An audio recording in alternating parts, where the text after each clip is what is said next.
আসসালামু আলাইকুম। নিয়ে আসলাম কাঁঠালের বিচি দিয়ে আপনাদের জন্য শুটকির ভর্তা।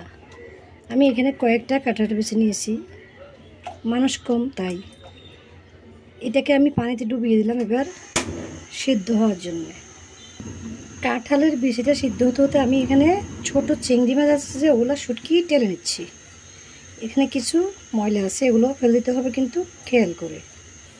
ছোট চিংড়ি শুটকিগুলো টালা হয়ে গেছে, এবার আমি চুলা থেকে উঠিয়ে নিচ্ছি।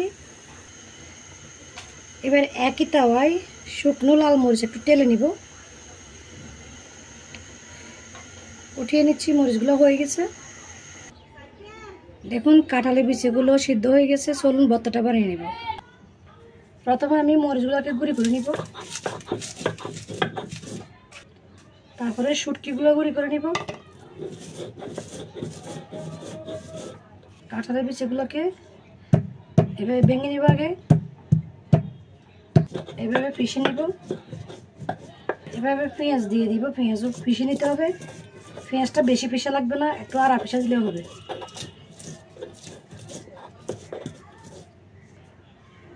দিয়ে দিচ্ছি লবণ,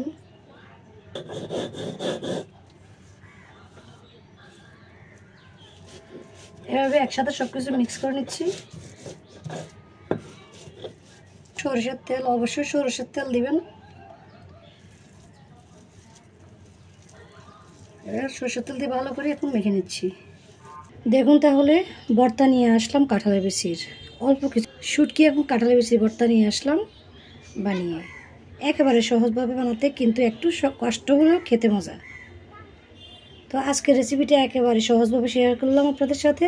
আমার এই ছোট্ট ছোট্ট রেসিপিগুলো পেতে আমার চ্যানেলটাকে সাবস্ক্রাইব করে আমার পাশে থাকবেন। এখানে বিদায় নিচ্ছি তাহলে, আল্লাহ হাফেজ।